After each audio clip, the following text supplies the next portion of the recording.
Hey guys, welcome back to Clownfish TV. This is Neon. I am here with Geeky Sparkles. Hello. And it's time for another daily dose of dismal Disney. That's all we're doing is Disney news. I mean, I had other ones that were Disney, and we didn't do them because we didn't want to keep just doing Disney all the time.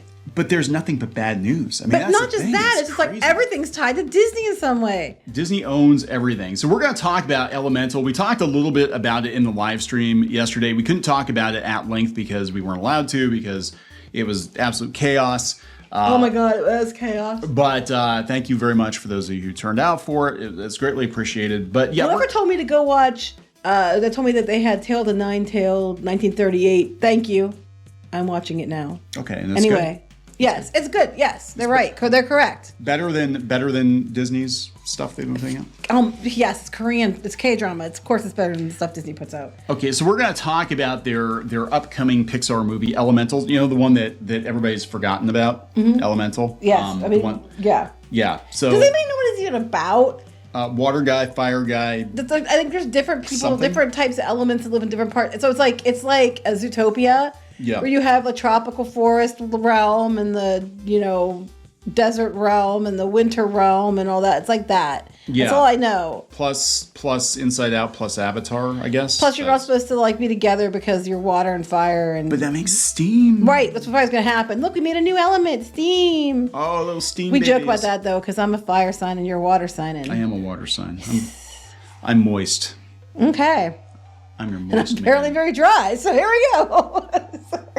Well, that works out really well. Very, very warm.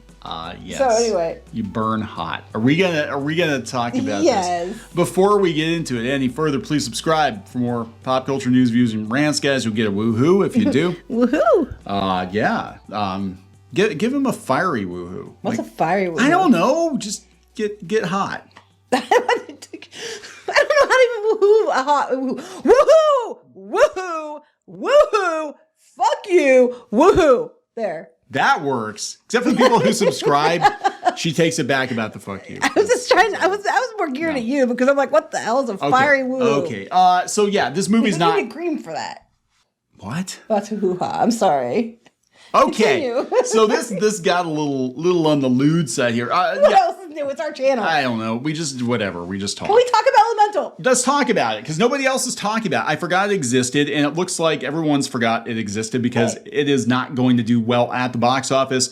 The projections are terrible. Yeah, and it's not that far off. Like I thought, this is months away, but I thought it was like next July. month. Yeah, I thought, okay, because no one's talking about it. It's coming out soon. We know we have The Little Mermaid this week, and then they aren't really talking about much else. Like Haunted Mansion's coming in August. Yeah. But this one is like, it's like June. It's like Father's Day time, isn't it? Yeah. And it's going up against The Flash. Father's Day weekend. Yeah, it's going up against The Flash, which objectively the trailer looked good. It's going to make a lot of money. I think Ezra Miller is a terrible person, but the movie's probably going to make a lot of money. I'm going to be honest. Yeah, I agree. Because everybody's going for Michael Keaton, let's be honest. Yeah, it's nostalgia bait. They're going to go. You'll probably go. I don't know about that, but the trailer Michael looked... Keaton... I can wait. You know you want to. You just aren't because you want to be like, Ezra Miller sucks. Ezra Miller doesn't get my money. But Michael Keaton would. Yeah, I like Michael Keaton, but I don't know if I can overlook Ezra Miller. Anyway, that's my problem. We're going to talk about Disney's problem. Disney's problem is they are not really doing that hot. No pun intended. Like their movies are getting panned critically. They're not making as much at the box office as they're hoping for. And the stuff coming down the pipeline, nobody's excited about. So so we look June 18th. So we're not even a month away. It releases June 16th.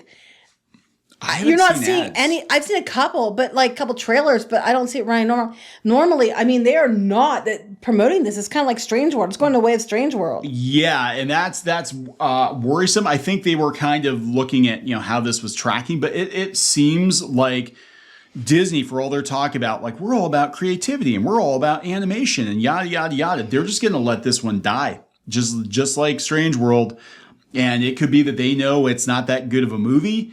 Or it could just be that they're like, it's not worth it. We'll just dump it in the theaters and then we'll dump it onto Disney Plus. At this point, some of these things just put them on Disney Plus. I mean, I don't know what to tell you. Take the loss because it's not going to do well. So they're saying it's tracking for 28 to 38 million domestically. Yeah. So for opening. So to be fair, it's opening against The Flash, which is going to kill it. on Father's Day weekend. So it was always... everybody's going to go see The Flash on Father's Day weekend. They are. But they brought up that The Little Mermaid is still going to be out. Yes. Spider-Man Across the Spider-Verse is going to be out. Transformers Rise of the Beast, I don't even consider that one. I think it's going to be dog crap. I don't think it's going to do well. But Spider-Verse is your audience. Mermaid is your audience. Flash is your audience. And they're going to totally eat into this. Yeah. If Pixar, if Elemental should open to its projection, it would have one of the lowest openings for a Pixar film. It would top Bug's Life, Toy Story 2. Would it top those? No, it wouldn't. Well, yeah, okay. So here's the thing. Like, I pulled up the numbers here. Okay, you have. This is where it gets kind of weird because these movies debuted in one theater only, the first weekend, and then the next week they, because I know Toy Story 2 made ridiculous money. Okay, I was gonna say that doesn't seem correct. Yeah, okay, that makes sense. Yeah, they all made over Toy Story 2 did $511 million. Toy Story that was 99. That was, So you had to figure for inflation, that's going to be like 7. That's what I was going to say, something like that. So I just want to go there. So take those two off the board and take this as a re-release. Toy Story 3D double feature. So now we're going back to 1995. Toy Story, the original Toy Story, had an opening weekend of 29 million in 1995. Which, so that would be probably what, 50 now? 50 million? Onward, during a pandemic, had an opening weekend of 39 million, and they thought that was a failure. Oh, and they released it on Disney Plus at the same time. You couldn't. It was like 2 weeks later. It was released. Not even. Yep. They released it on Disney Plus. Good Dinosaur, which was considered a massive failure, 39 million. Ratatouille, 47 million. Wait, this isn't. Yeah. Okay. Opening. Yeah. Yeah, I guess that's right because I thought Ratatouille made more money than that. Oh, it made 600 million. Right. Lightyear, again, huge failure, $50 million. It's worse than Lightyear. They're projecting it worse than Lightyear. Yes. Oh, that's not Coco good. is 50 million, but it legged out. See, Coco was like 50 million. Coco was really good. I think what happens with some of the movies, and you can see it with the Pixar movies especially, is the word of mouth. And they that could happen here. That's possible. I don't think so. If it turns out to be good, it's very confusing. I don't think people really understand what it is. I just think it's an Inside Out clone. Yeah. I think it's Inside Out meets Zootopia. I mean, look at this. Freaking Cars 3. This is going to be one of... Cars 3 did better. Wow. This is going to be one of, if not the lowest... I mean, again, take the Toy Story movies out of it because it's a totally different scenario, right? This could be the lowest opening ever for a Pixar movie. And then you look at Walt Disney Animation Studios and, it's not much better here. We have, Raya and the Last Dragon was limited. Emperor's New Groove, I know, was a huge failure. Treasure Planet, failure. Strange World, massive failure. So Strange World actually made slightly more money than Treasure Planet, but actually less if you adjust it for inflation. It's terrible. Like this is meanwhile Mario, and they're going to be like, macroeconomic circumstances. Mario's making what, like north of $1 billion at this point? Well, they said, it's like always way more than that. It's like a 1.3 or something like that. I don't know. Yeah. But it might be higher. But they said that Mario Brothers broke a record for Rotten Tomatoes. That used to be at Lion King was the lowest critical score rated film with the highest box office. And now it's Super Mario. It's weird. I don't remember there being a lot of backlash toward Lion King, but that was before social media. I'm just saying that's by the rating it's been given on Rotten Tomatoes. It used to hold the record for the biggest box office at the lowest rating, but now it's Super Mario Brothers.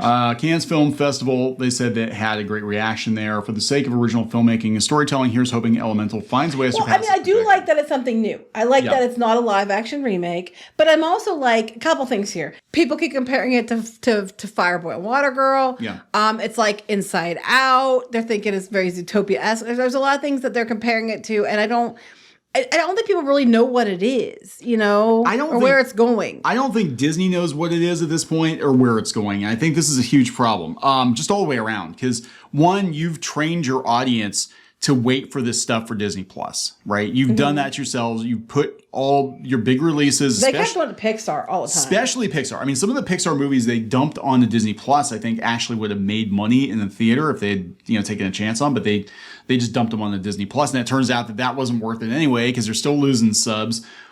So you've already trained your audience, right? And beyond that, look, not to drag politics into it, but there is a growing backlash against Disney just in general for whatever reason, whether it's political over their political takes or whether it's a quality issue or whether it's they're too damn expensive. Yeah, people think they're greedy. Yeah, a lot of just on both sides of the spectrum here, people are tired of Disney.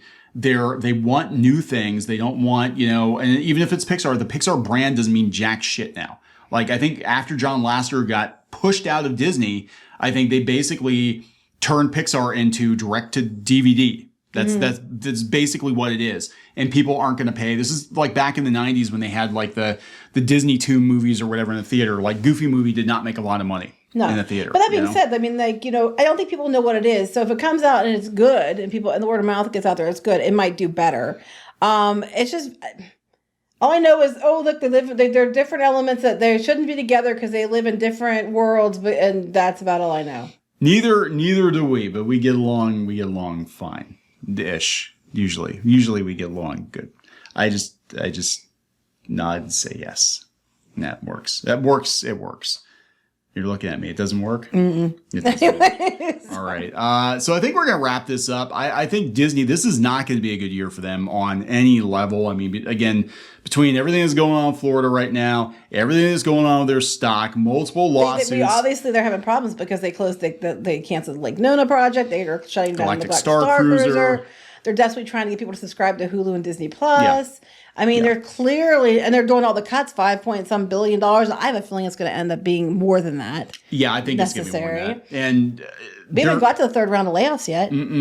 I think by September, October, it's going to get real. It's going to get real. I think we're going to see a lot of layoffs. I still think at some point in time, and I could be wrong, but I still think at some point in time, Disney might just decide to fold the animation studio and Pixar into one unit, because why have two companies put out movies that aren't making any money? Mm-hmm. And that's basically where they're at. They're like, we have two companies. It used to be Pixar did the movies that felt like Pixar that were 3D, and then we had John Lasseter come in, and then the Disney movies started to feel more Pixar. When they bought Fox, they rolled the animation into their Disney animation, didn't they? Yeah. So they're going I could totally see them doing it. So this might be one of the last hurrahs for Pixar, which is really sad. But I think Pixar, the heart and soul of Pixar was John Lasseter, and they pushed his ass out. So good luck with that. Mm-hmm. We're going to wrap it up? Yep. All right. Please subscribe for more pop culture, news, views, and rants. We'll talk later. Bye.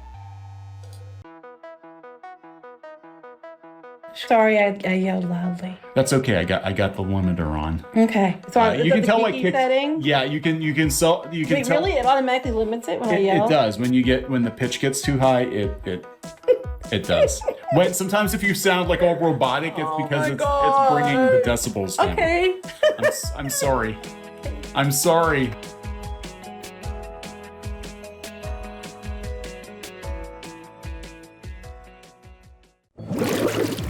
Help support the channel.